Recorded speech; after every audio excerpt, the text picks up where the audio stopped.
Welcome to Pirate Living Podcast. We're your hosts, Karan and Kristen. On this podcast, we are highlighting ordinary people living extraordinary lives. These are pirates who take small, bold actions daily to create social change. Pirate life is all about rebelling and breaking the rules for good. Creating lasting social change starts by first breaking our inner rules. After all, the hardest rules to break are your own. The pirates we highlight have dedicated themselves to creating good trouble. Today we are talking with Phillip Keay. Phillip is an educator who stumbled into an unexpected adventure that led him to call Thailand home for the past 3 decades. There, he became a language teacher, and his journey into teaching sparked a deep dive into learning what makes us human. A rebel in education, Phillip is passionate about empowering adults by honing skills crucial for learning, communication, problem solving, and leadership. Phillip is also the author of the book Menu for Spiritual Revolution, Health, Harmony, and Happiness. Phillip's legacy lies in his commitment to holistic education, breaking boundaries to empower individuals to reach their full potential. And welcome. Thanks for joining us today, Phillip. Thank you very much, Kristen and Karen. That's a very interesting intro. That was I'll have to copy that from you. Yeah. So we mentioned before we hit record here that we've just been getting Google AI to write some poems about our guest. Would you like to hear what Google AI? That's Yeah. right. Why does that sound? That sounded weird. Sound like I said it wrong. But what would you like to hear what Google AI has to say about you? Well, it would be very interesting, Karen, definitely, yes. All right. Phillip Keay, a pirate of the mind, sailing the seas of knowledge, seeking new truths to be found.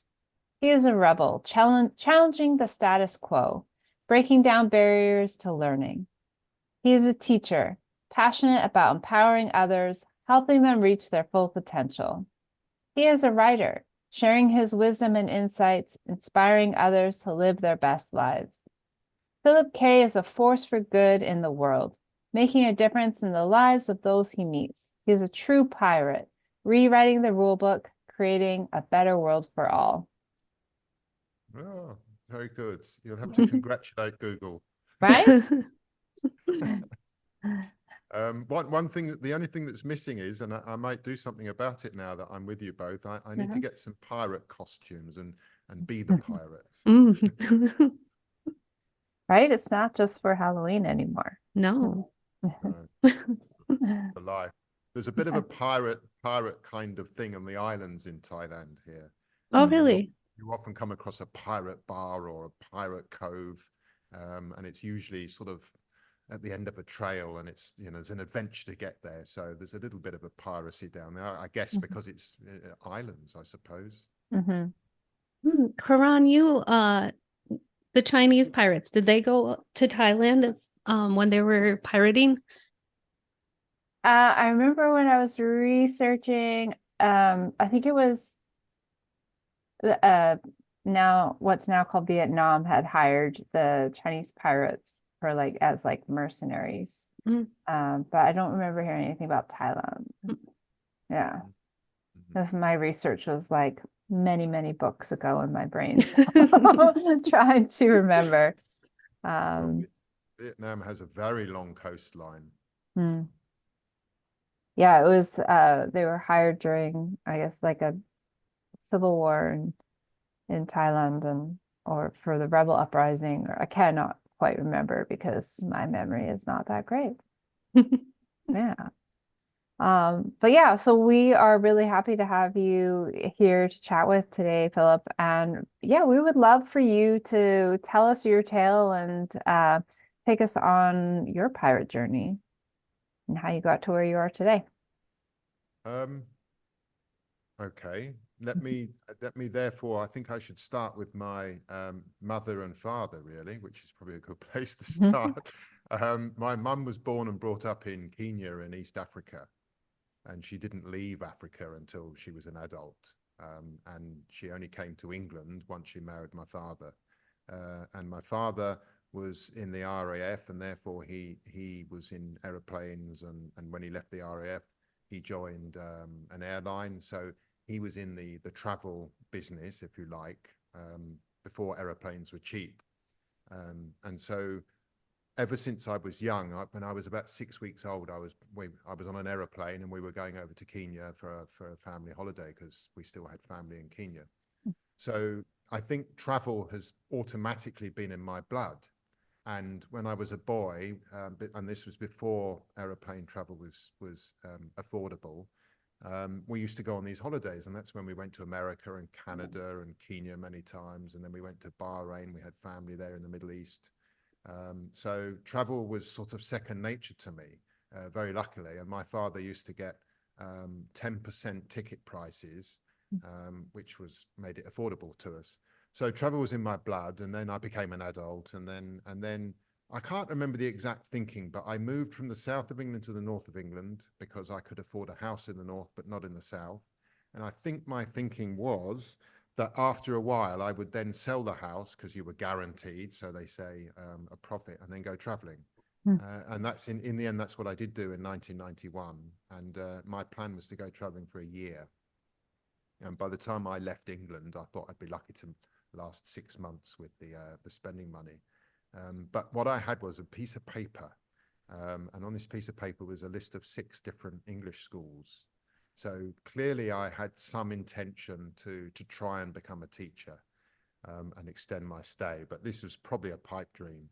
And sure enough, the money ran out, and I was in Bangkok, and then at the bottom of my rucksack, after this incredible 3 or 4 months, and I'd fallen in love with Thailand, and certainly didn't want to go home yet. And everything was just beautiful, and it was just an amazing experience I was having. And at the bottom of the rucksack was a tie, a pair of trousers, and a shirt that I'd put there for this particular moment. And I was down to about £40. I had no ticket home, because I only came on a one-way ticket. And I went looking for the job on the first day, and no luck. And I discovered, one of the places said, "Do you have a degree?" And I didn't. So I went back to my guest house, tail between legs, and Bangkok was just so hot, and it was a concrete jungle. The traffic was mad. And my Australian travel friend said, "Don't give up, go back tomorrow and do it all over again." So I did. And the short story is that I managed to talk my way into a teaching job. And I started 2 days later. And suddenly I wasn't going back to the cold winter, and my stay was extended. I can't describe how ecstatic I was. And then the next thing hit me was that, I'm now in the classroom, and I've now got to teach. And this is completely green for teaching.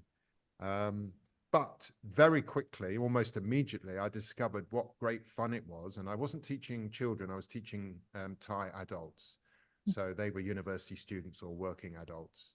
And it was right from the minute, it was as if the universe had introduced me to my vocation in life.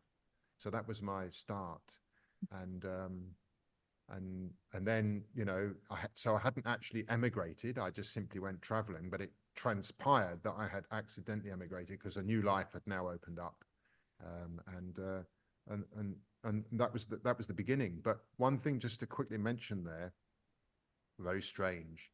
When the plane landed, when I arrived in Thailand, and I went from London to Moscow in Russia through Aeroflot, and then the Moscow plane came to Bangkok.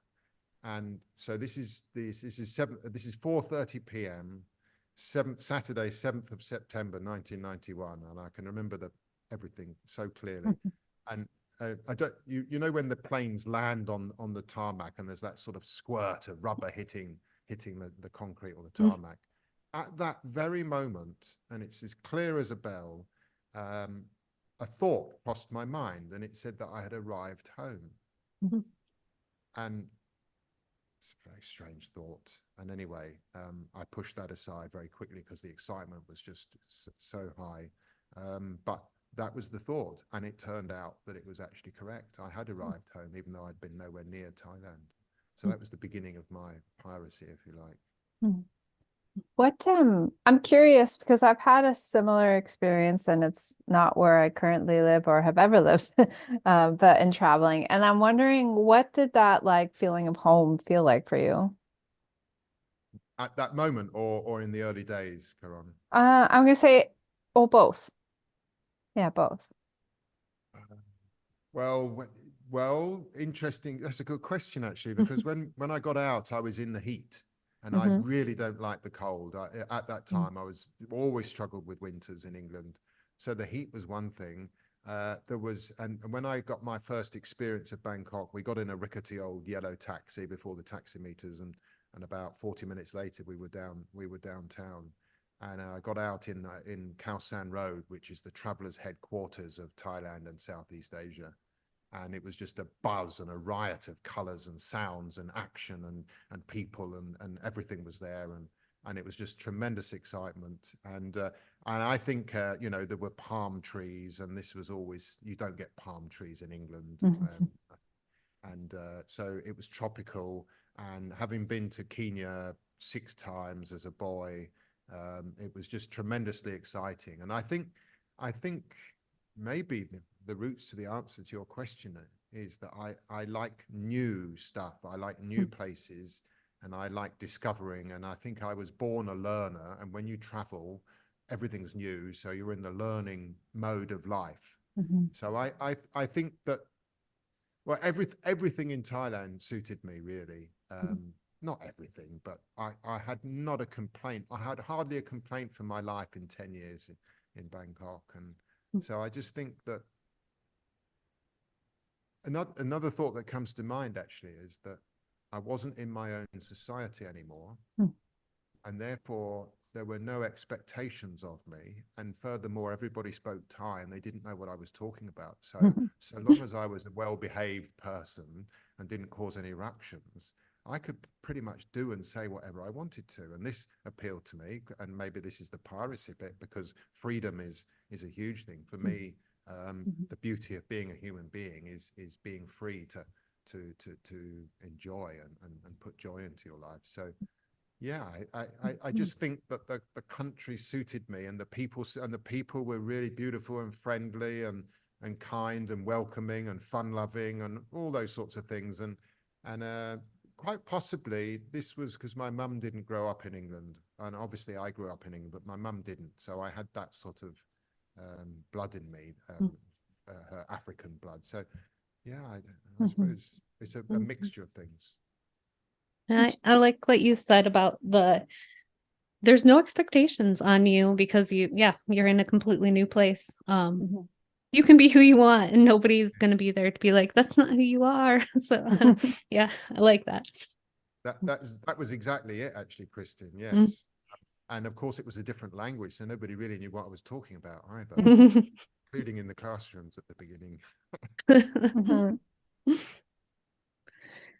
Yeah, you got a chance to figure out your identity and who you wanted to be apart from who you were told you wanted or you told you are. So yeah, I imagine that on its own is a huge growth experience. That was amazing that you said that. That's absolutely true. Because in England, I was 27 at the time, and England, the young life in England at the time revolved around the pubs, and you did your work and you went to the pubs and you drank, and you didn't really develop an identity as such. And when I came here, because you're in a completely different place, you notice everything that's different, and then you start to think, well, hang on a minute, and then you think back to England and English people.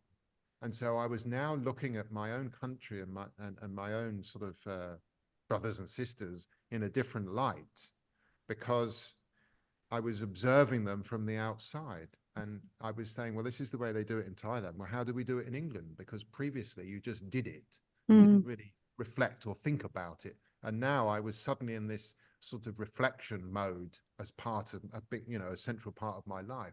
And this is where I've learned so much from, by having two contrasting societies. So I often liken myself in relation to Britain as an insider outside looking in. And it's a very interesting view. So so you got that job teaching, I assume it was teaching English?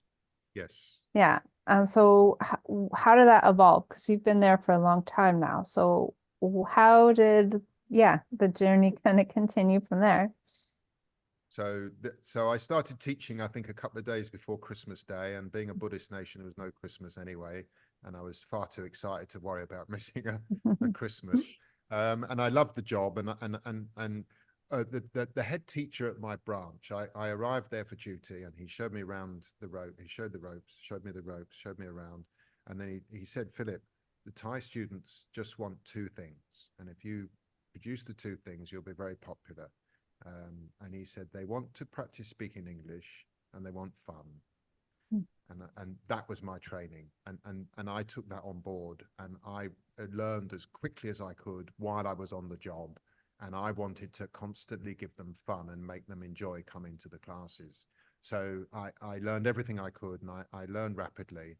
And then about a year into the job, and I was now so enjoying the job. I had some good friends who were fellow teachers.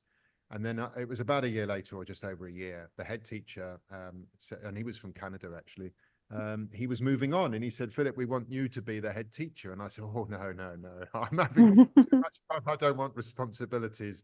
Anyway, they talked me into it. And then I went back to England for my first trip, and this was maybe 18 months, came back, and so now I started the job. And then they said, "Well, now because you're the head teacher, you have to study for the certificate in TESOL, which is teaching English to speakers of other languages." So I was defaulted into this study program. So I did that in the October. That was 4 weeks. And that was incredible. So it was my first studying since I left school. And it was really hard work, but so enjoyable. And suddenly I'm learning really how to teach instead of just on the job. And it was just wonderful. I had two fantastic teachers. There's about 15 of us in the class, and it was just full time for a month. And I came out of there, and now that was such a boost to being able to teach better, which is all I ever wanted to do. And so I was there for about 8 months, and then the job became untenable because I couldn't get on with the Thai head of the branch head. We had all the teachers were all doing maximum hours, and everybody was happy, but he wanted me to do things that I hadn't learned enough about the culture yet. And it went against my understanding, and everybody was happy in the school, but it wasn't enough for him. So anyway, not long later, I went for a job at Stanford College, and this was another step up, a big step up, because now I had a real work permit, and this felt like a real job. It was in a college instead of a private language school. And I was there for a year, and I had to teach one class Monday to Friday, 4-hour lessons every day. So this was, powerful teaching experience, because, you've got to keep the students' attention for 4 hours every day for a month. And then they sign up again, and then you've got to do it all over again. But once you connect with the group, it's wonderful. But you have to keep on finding activities to last for 4 hours every single day. So that was the second job. And then I started teaching some evening work at one point in companies downtown in Bangkok, and that was more excitement. So everything was about sort of improving my craft and becoming a better teacher, which for me meant that the students were learning. That's all it meant. And then one of my friends who had left, when I left, I went to Stanford. He went to a university, and at this university, they were starting a new English program, and it was sponsored by the University of New South Wales, Sydney in Australia. And after the first year, they needed more teachers. And so I was invited, because I knew my friend Gordon, and I was invited to join there. And this was big money. It was the first time in my life where I had money, extra money. And again, this was beautiful. This is a beautiful job, and I was improving myself. And then we opened up a school downtown, so I was teaching there as well, and the university. 5 years. Went back to England in 2000. In 1997 to 98, I did my diploma, which lasted a year. And then 2 years later, I did my master's. So I kept getting myself more and more qualified. And I went back to England for a year and a half. That was quite tough. But once I'd finished studies, the big plan had been to go to Dubai or Hong Kong, where you can earn big money. But my heart took me straight back to Thailand. And when I got back to Thailand, having previously had a holiday in Chiang Mai, I thought, well, I'm going to go and live in Chiang Mai now. So I went to Chiang Mai, and for various reasons that happened at the time, I had 2 years of not working. I didn't work for 2 years. And I had started my spiritual sort of investigations in the mid to late 90s, which was postponed when I was in England studying. But now, with 2 years of not working and being in Thailand with Buddhism and Taoism and all these other things and fantastic bookshops, that's when I came across Osho and Krishnamurti and the Dalai Lama and all these people, and I was reading and enjoying nature, and so I did an awful lot of spiritual work on myself at the time and started to really investigate that dimension. And then after 2 years, the money ran out, and I got a job teaching teachers doing their masters in teaching English. And this was multinational, so students would be from all over the country. So that's when I became a teacher trainer, and I did that for 12 years. Then I left to finish writing my book, and now I've started my own kind of online academy, which is launching this year. And the big intention is to bring the brand of education I've been using and put it out in the greater world, because I have taught thousands of people, spoken to thousands of people, and the general picture that comes from all across the world is that schools are damaging human beings rather than empowering us. They're disempowering us. And this is the root cause, in my view, for all the troubles we see in our world. So it was always a dream to widen this kind of education. So that's now brought you up to date, I think. And as an educator myself, I've worked with the children. I'd love to dig a little more into like what you've discovered along the way with that, because I went to college for elementary education. I substitute taught for a few years, then I tutored for a while. Then when I moved out to Oregon, I started working in childcare, and eventually had my own classroom working with young fives in a junior kindergarten class. I loved it. But once I myself started learning some of the spiritual world and learning about myself and how I was getting in my own way, I was like, oh, the education's, I mean, I was doing fine in the education system, even though I had my own struggles, but I started to realize, I'm like, this isn't set up for success. Like, we're just putting kids in here to learn how to go into the workforce, and to sit at a desk and to listen and follow rules. And so, well, it took me years to finally get to that place. But then, the more I noticed that myself, the more people I heard saying the same thing. And even parents like, I don't want my kids in regular school because I don't want them growing up and feeling defeated. So, I'd love to dig more into what you've learned in all of your time with education. Well, it goes back to the advice I got from the first head teacher, where he said that they want to have fun and they want to speak English.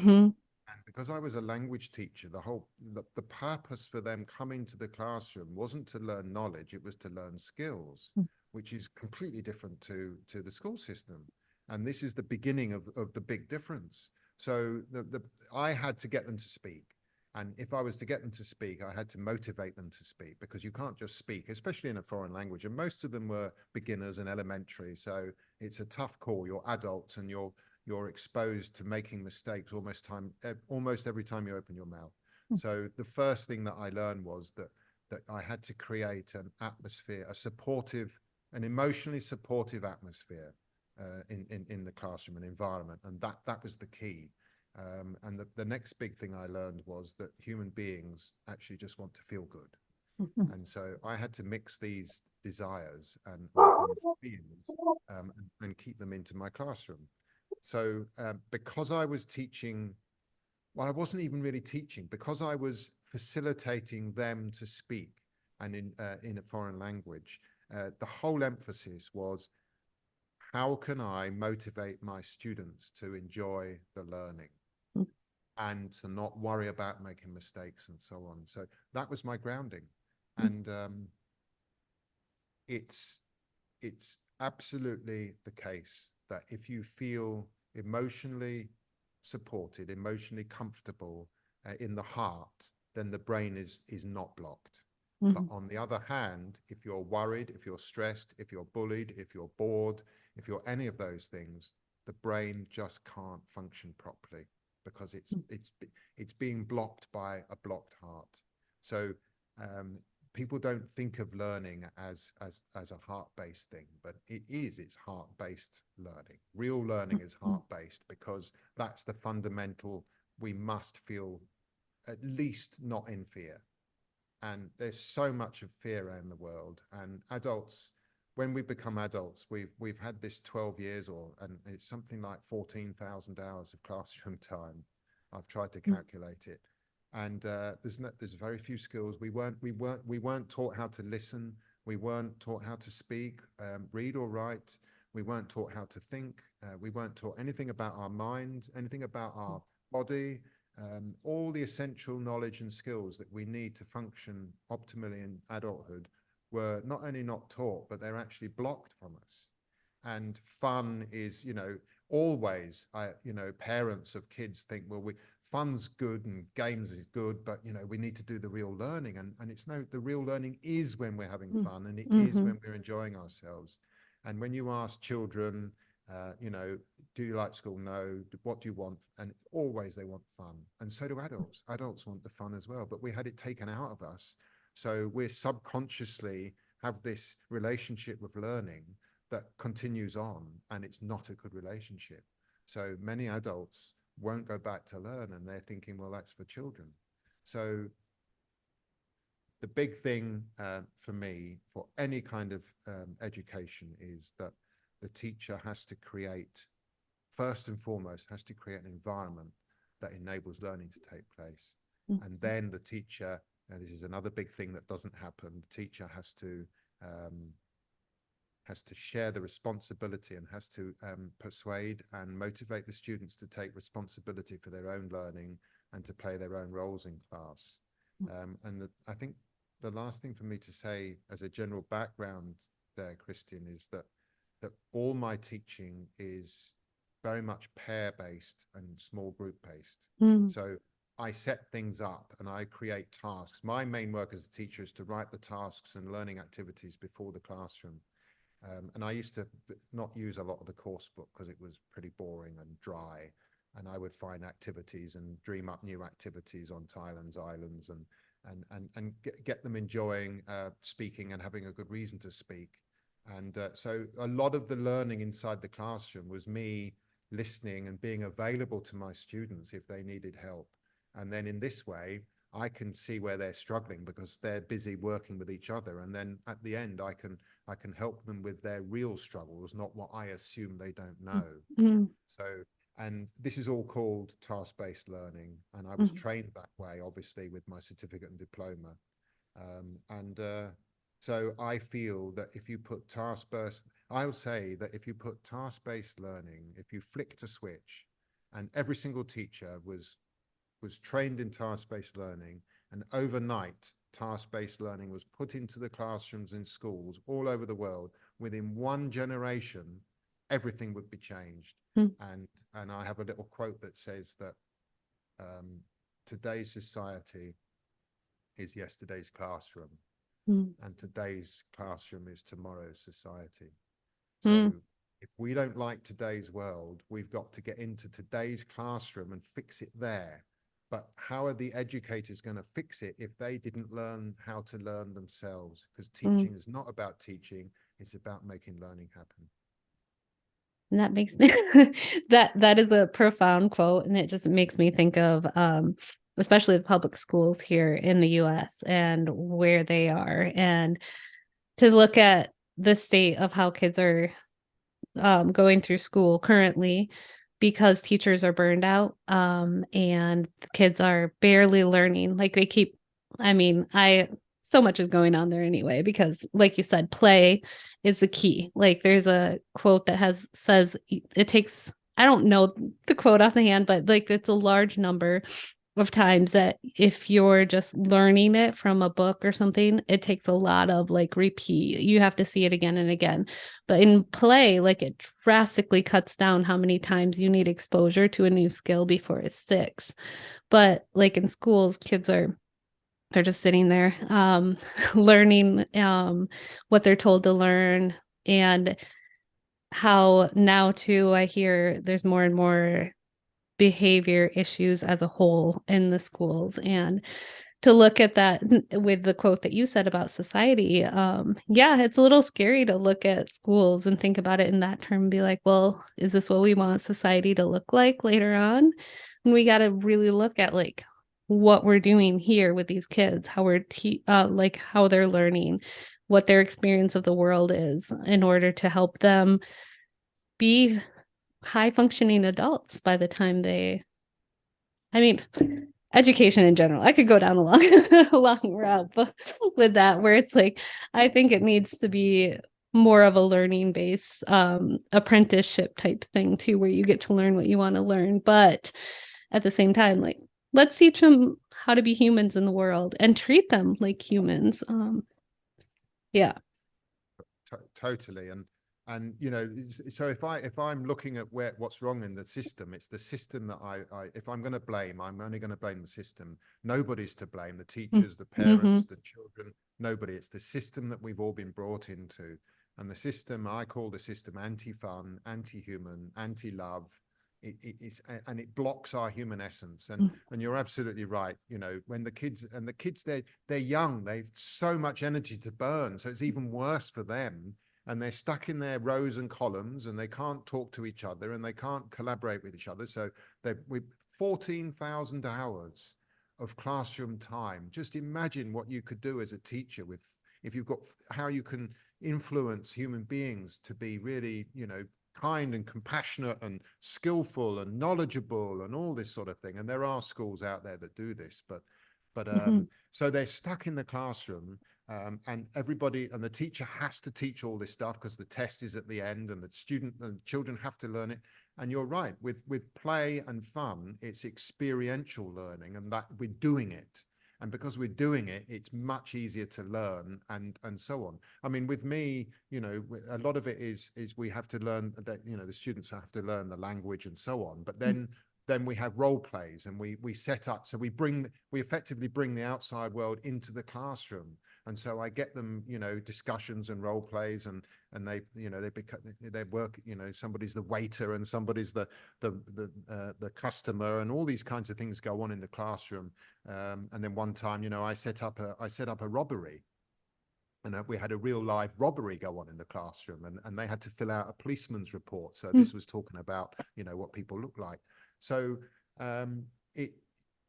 but going back to your point, we can't put that into the classroom until the teachers and the parents and the educators and the administrators know this alternative other way of education.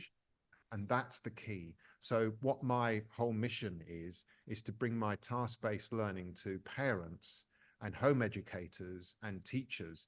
But one of the problems that I will face is that most adults think that learning is for children. It's not for adults. We've done all that. It's not for us. So there's that resistance that has to be got through. And that's my challenge, because, you know, it means I've got to persuade people in terms of marketing and so on. And that's not my kettle of fish. I'm just the teacher that, but there's big changes are needed. There are schools out there. There's a school I know that was in America. I think it's called the Sudbury Valley School. And then you've got the Montessori schools, and you've got a few different schools that are bringing real children-centered, task-based, student-centered learning. But it needs the educators to be educated first. Yeah, and I was telling you before we got started, I currently now work independently with a family, but their style of learning it's a Waldorf style, which is similar-ish to Montessori. And so child-based, child-led, and it honestly is so much more relaxing to be able to teach in that way too. Like the little child I work with now, we play for like he'll lead the play and he'll be an imaginative play for 3 hours straight. And it feels like no time has gone by at all because he's just doing the thing and every now and again telling me I have to participate in a certain way. But for the most part, he's leading it and he's like, this is what we're doing and this is what's gonna happen. And I know he learns a lot because like he's telling me all these colors, or we take out a book and now I'm reading it in Batman's voice to him, and like we're interacting in all these different ways. And it's taken a lot of pressure off of like how I used to feel with education too. Like it has to look a certain way. They need to like I need to do this and the child needs to respond that way. And it's like it no. And same for like adults. They like Quran, she works in a gym, so she can tell you talk on the adult side too of learning and teaching. They they don't want you just talking at them. Well, you enjoy more as well. Mm-hmm. Everybody's a winner. And what you've actually done, Christine, I'm not sure if you thought about this way, but what you've actually done there is you've got out of their way. Yeah. That's the key thing. But we have to get out of our own way first because we're blocked. Mm. We are blocked. Adults, this is generally speaking, but we are blocked from our own learning time at school, and we carry that into adulthood. And if we're to change and to do what you've just described with your children, we have to get out of our own way, and then we can allow them to lead the way, and then everybody's winning. And it's just it's very joyful. It is. Sorry, I have two dogs wrestling in my office here. We have some rare snow going on, and I think they're very angry that we're sitting inside right now. Dog-centered learning. Dog-centered learning, exactly. It's actually funny how because I bring them to work with me, that guy and my huskies on the other side.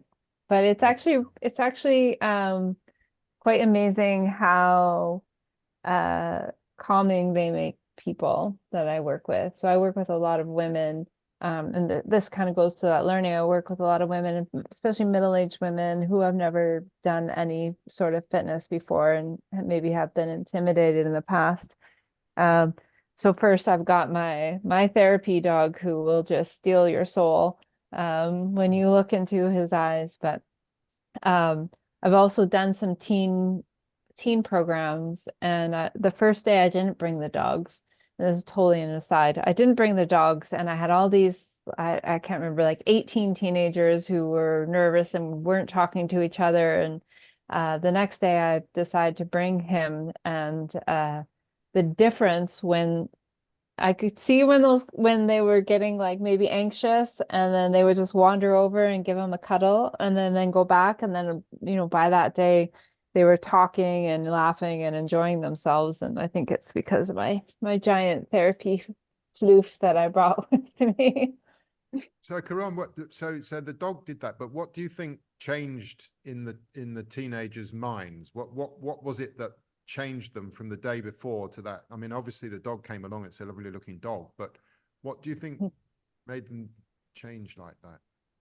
I think it's a couple of things. First of all, I think it gave especially some of the more shyer kids something to actually talk about and meet over him and like play with him. And also he's just a very comforting soul. So I know when I get really anxious, I mean, I live with them, so I find them very, very helpful. And I think that's the thing with animals altogether, is they can be very comforting and help to like reduce that anxiety most of the times. I also have a husky, so she can also help to increase that anxiety. But I think it was just having that like stoic, calming presence that, like I said, they would just wander over in the middle of whatever, which they had total permission to, and maybe just sit down, give them a cuddle, give them a pet. And then I think that it just helped to make them feel a little bit better, and then go on and do their thing. It was just very calming presence. It was more natural, wasn't it? I think that's Yeah. the thing. And when we feel natural, that's when we perform best. Mhm. The anxiety that you mentioned, that disappears. Yeah. Lovely dog, by the way. Beautiful Thank dog. you. Thank you. And I think also with that too, it's gives a relational piece. Like, oh, now I know something about Quran and she has a dog Yes. and I like this dog. And now I know something I can talk about with her and it helped build a little relationship piece too. Yeah. No, that's a big one. That's Mm. definitely it. They and there's lots of literature in our field, in the second language field, how students you get diaries and you get learner logs and journals. And I used to, for many years, I would give my students journals, and they would I called them learner logs. So they had to sort of write down what they'd learned and in the classroom and why we did it this way. So it was the reflection tools. So this is reflective learning. And then they would have to, and these were 18-year-olds, 19-year-olds. These were undergraduates at the university I taught at. And they would give, and then they had to give me the journals or the learner logs once a week. And then I said that I'm not going to mark it in any way at all, but I'm just going to communicate with you. And it's just part of your learning experience. It doesn't count for anything.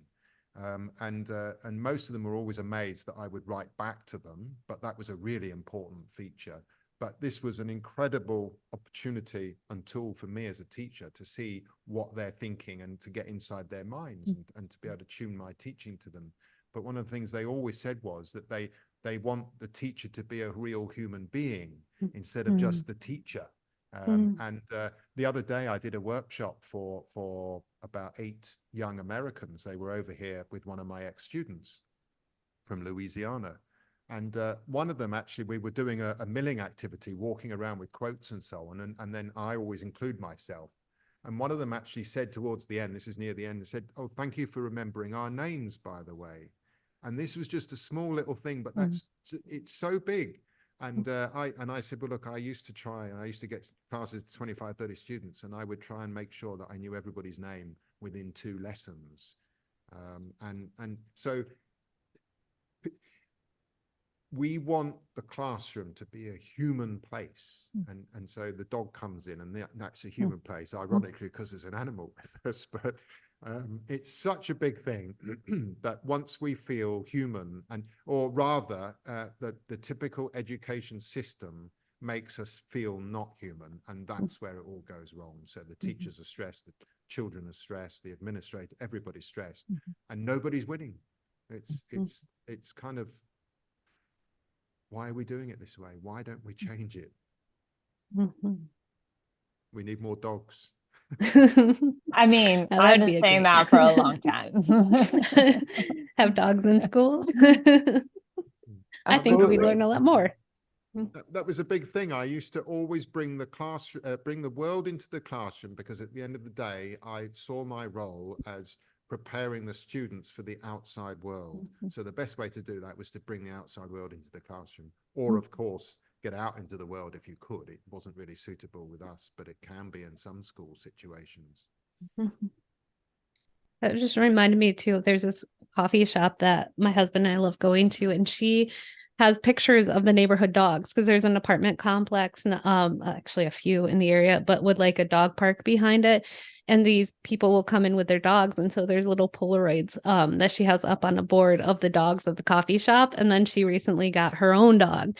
And it's built a little community at this shop because she's been like, because of those conversations and because these people and their dogs are welcome and made to be felt as part of the little community. So yeah. Well, man's best friend, they say, don't they? And I grew up with a dog. We had a dog called Sheba, and she was a black Labrador retriever. And I just, ever since I can remember, she was my brother and my sister. She was a girl. And taking her for walks and getting her to find the rats and giving her a bone and all these things. It was just, and then one day we used to have this bouncy ball that was quite big. And one day it got stuck in her throat. And me and my sister were in tears. We thought she was going to die. And Mum, do something, get the ball out of the throat. And it was just, And my mum told us later on, when I was an adult, she said that she wanted us to grow up with animals because it would make us a different kind of person. Mhm. And I completely agree with that. And it meant that we cared for the animals. And so it brings that element of caring into you, I think. Mhm. Well, sometimes I find it hard to trust people who don't like animals. Well, I know what you mean there, Chronic. And I'll tell you a theory I've got as well with cats. I think if there's any single woman out there and they're looking for a boyfriend or a husband, see what the cats do with that potential partner. Mhm. Because if the cat runs from the man, perhaps you should do as well. Mhm. I like That that. might be unfair, but I feel that there's something in that. Cats tend to pick up things. Well, it's Um, funny. My especially Bear, the big one that you kind of saw there, I very much trust when he doesn't like anyone. Well, when he doesn't like someone, because he likes 99% of people, and then the 1% that he's like, no, I'm like, cool. Yeah. That's actually very heartwarming for humanity as a whole. If there's only 1% that are no good. Yeah. Yeah. Maybe I just work in a really special place. Yes. Yes. Well, there'll be part of that. Well, Yeah. lucky you. That's good to know. Yeah, animals are special, aren't they? And basically, we are animals as well. So if we don't like animals, we don't like ourselves, and that's no good. No. Mm-mm. Well, and we love to talk about good trouble, and it can mean so many different things. And we like to ask our guests, like, when you hear the term good trouble, what do you think of? And yeah, what does it mean to you? And then I mean, we've talked about the education, but yeah, how are you creating good trouble in your world? Good trouble. You mean sort of rebelling kind of thing? Mm. Is that what you? Yeah, I mean, it can be that, or whatever it feels like when you hear good trouble, like, oh, good trouble, this is what I think of.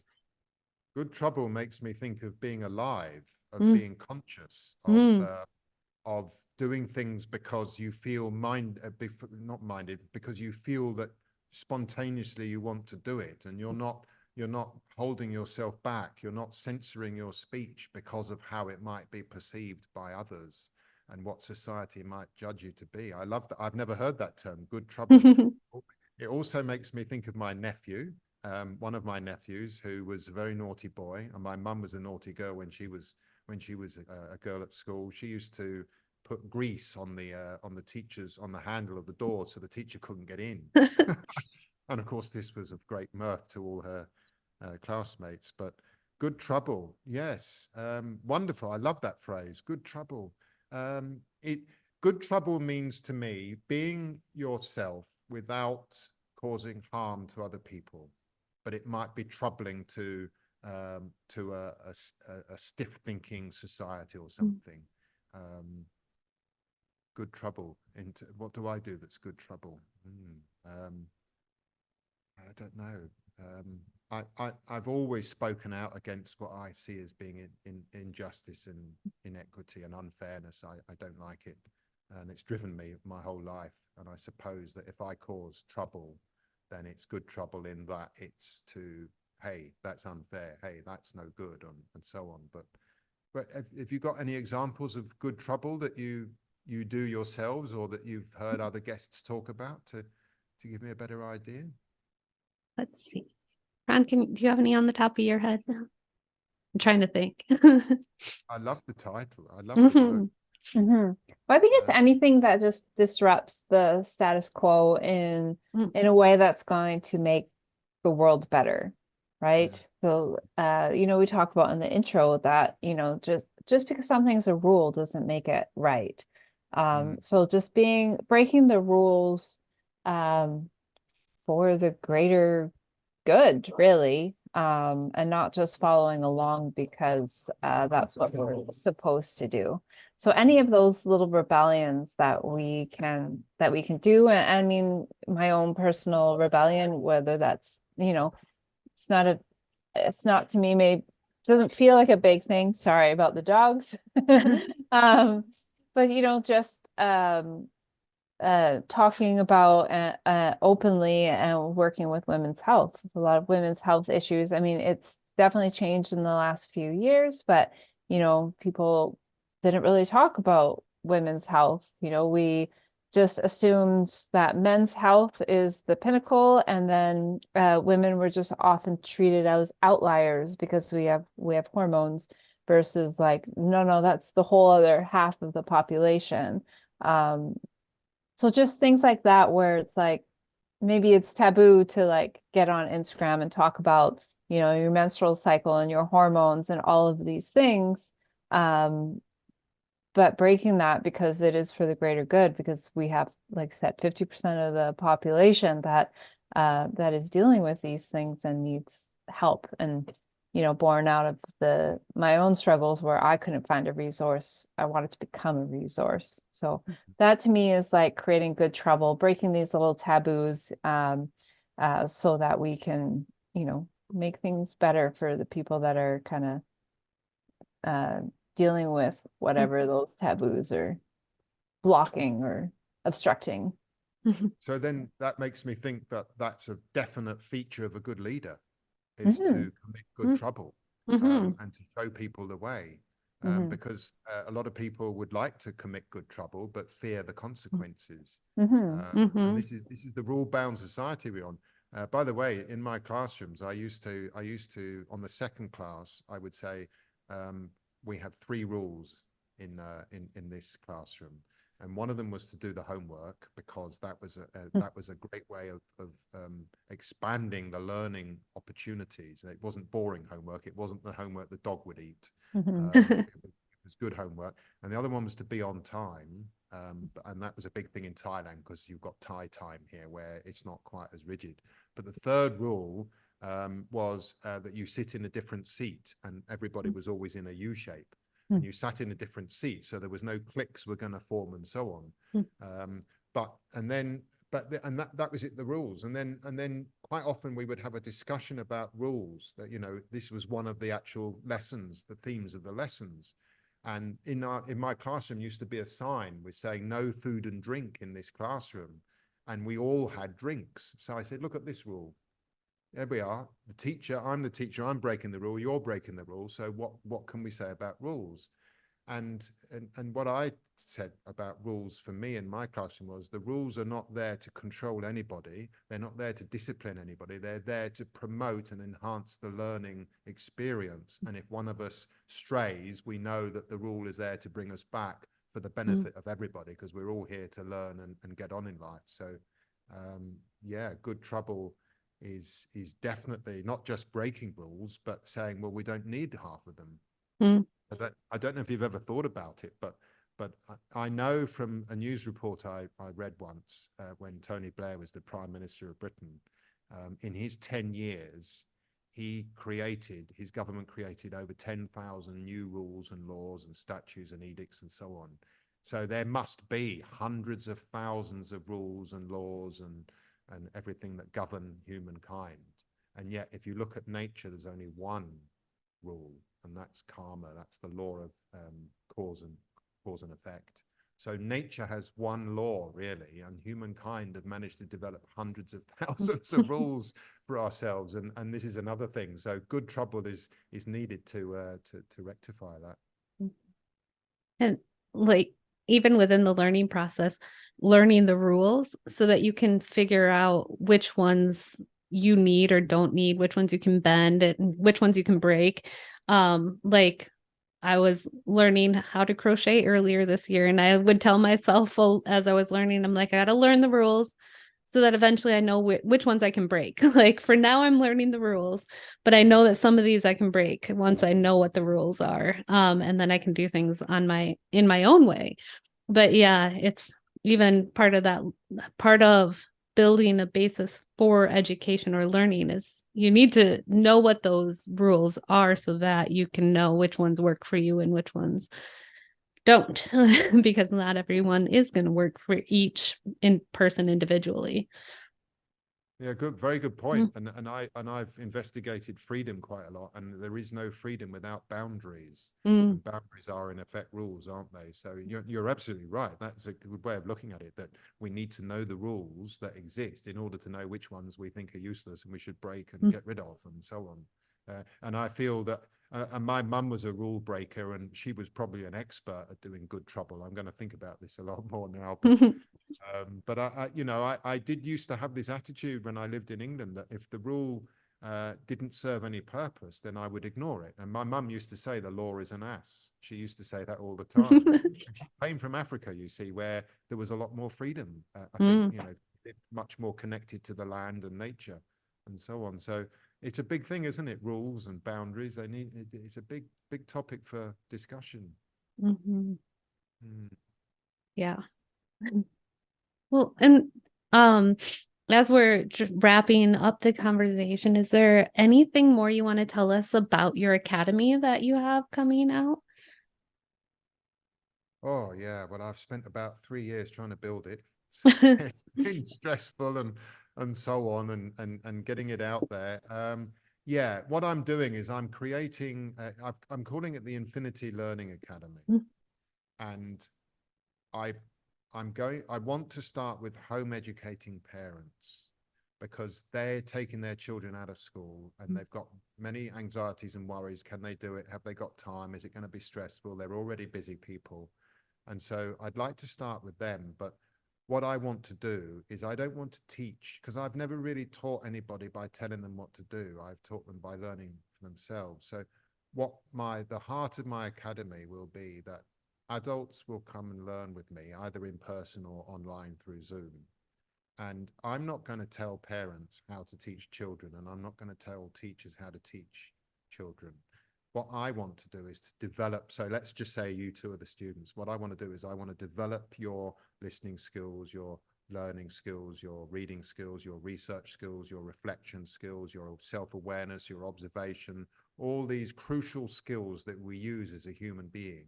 And I want to develop your skill set. I want to I want you to feel empowered through the learning lessons, and through that empowerment, you gain tremendous self-confidence and self-belief. And the big thing is, well, if I'm going to ask you to practice and develop your listening skills and your reading skills, what are you going to listen to? What are you going to read about? So then that comes with all my research, which I did, and that's why I wrote my book when I started investigating diet and nutrition and holistic health and natural healing and all those other things. And so what I do is I will give people reading text and listening on Ayurveda, on epigenetics, on energetics, and how life works and who you are. And I'll help you explore who you are in collaboration with your fellow students. So we would have small groups up to 12. It would be a maximum of 12. And it would be reflective-based learning where you reflect upon your own life, on your society, and I ask you to dig deep into your subconscious mind. What are those beliefs and assumptions that drive your subconscious behavior? Dr. Bruce Lipton says that neuroscientists have determined that most human beings spend 95% of their life operating through their subconscious mind, which is the programmed mind, which is the school mind, the hive mind. So what I'm going to do is I'm going to bring lifelong learning skills, conscious living skills to my future students who are all adults and parents and teachers and leaders and anybody that has responsibility in life for other people, and develop their skill set, help them change their mindset, because without changing the mindset, it's like New Year's resolutions just melt away after a month because we didn't change our thinking.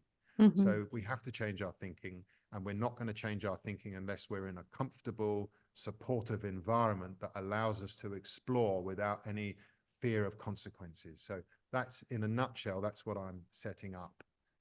And this year, I'm launching it. But I have to find customers. And that puts me into the marketing and sales world, and that's a whole new world. And what I found is that I've got a whole new respect for entrepreneurs because they have to do so many different things. I mean, I have a skill set, but I'm doing things that other people are skilled at, but there's budgetary constraints and all this sort of thing. So it's not working as it should. I need a marketing person to come along and say, right, okay, here you are, Philip, bang, let's work together. But there's money, all kinds of things I've discovered now, but So there's a lot of hurdles I have to get over, but I've been doing that for 2 or 3 years.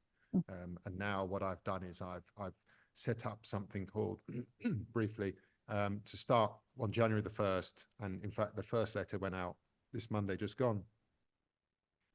It's called Challenge 2024, Unleash Your Spirit. That's the name of this. And it's free. I write a letter once a week. It goes out every Monday. And if people subscribe to it, what they do is they'll get a weekly task. So this will ask them to think about their own life. They will get a reading text, which is probably me writing something, but I may pick out other texts as well. And when I give you a reading text, I give you guiding questions to help you get the most out of the text. So it's going to be like a 1-year learning journey. And the purpose is to empower yourself, to transform your life into a life that serves you better and gives you and untaps all your hidden potential and your skills and your knowledge, so that you can then do things that you were born uniquely to do and serve humanity and serve the world as well as yourself. And I've always found that when you help other people, you have an inner joy, and therefore everybody's a winner. So that's my big launch, if you like.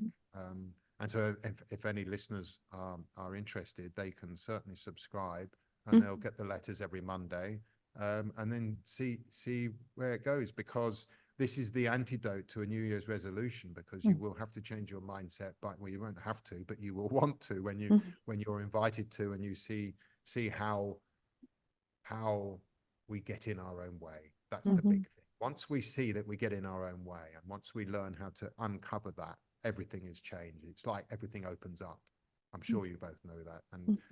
And people need help. Adults need guidance, because and they need the guidance without feeling like a fool, which is part of the problem. So yeah, that's my business. And then what I'll do is I write books. I'll be writing a whole series of sort of task books, workbooks, challenges, guiding people. I'm going to be doing I'm going to be setting up live Zoom lessons, if you like, so foundational courses. So yeah, that's it. The main thing is skills, learning skills and listening skills. And the listening is the big one, because as I'm sure you both know, a lot of people are not very good at listening because we were never taught how to listen. Yeah.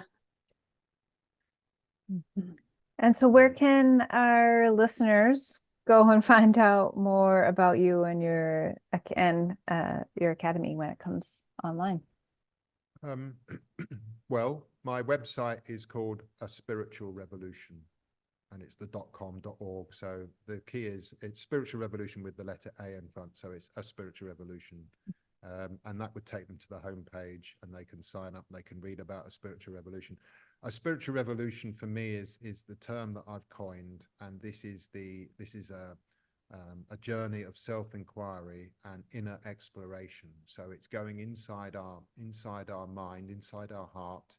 And if you watch typical human behavior, we do anything to avoid going inside ourselves.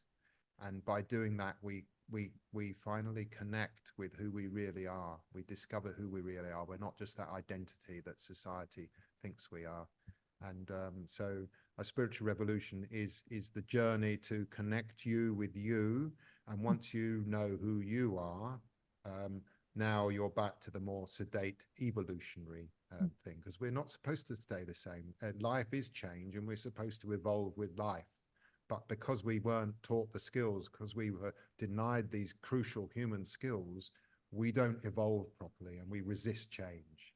So yeah, I think the answer is just go to A Spiritual Revolution, and they can, if they're interested, they'll find everything on that page, Which we'll have in the show notes, the link to it as well. So you can find it down in there. And then we like to ask one final question of each of our guests, such as, how would you recommend our listeners, or what recommendation would you have for our listeners for starting out on their own pirate journey? Be an excellent listener. And when I say listen, that includes observing and just allowing the world to come into your senses, and don't judge it. Just see the experience, listen to the person until they've stopped speaking, watch the dog doing what the dog's doing, and don't stop watching until the dog's finished. And then at the end of it, reflect upon what it is that you listened to or read or observed. And if you don't, it doesn't really then matter if you agree with it or disagree with it, because you're now trying to understand. And when we listen, then we can express ourselves fully. And then I think you'll be the pirate, because the pirates are people that they wanted to explore and have adventure. And if you can't listen, you're not open. You have to be open, don't you? I think so. I think listening opens us up, and then we're ready to do good trouble and be the pirates and so on. Yeah. So yeah, be a good listener. That would be my advice. It's great advice. Well, Philip, thank you so much for getting up early to chat with us today. We really appreciate your time and this great conversation. Well, thank you, both of you. And I can tell you now, the thing I'm really looking forward to is my breakfast. Yeah. Yeah, as the sun's rising there, it's setting over here. Dinner time here.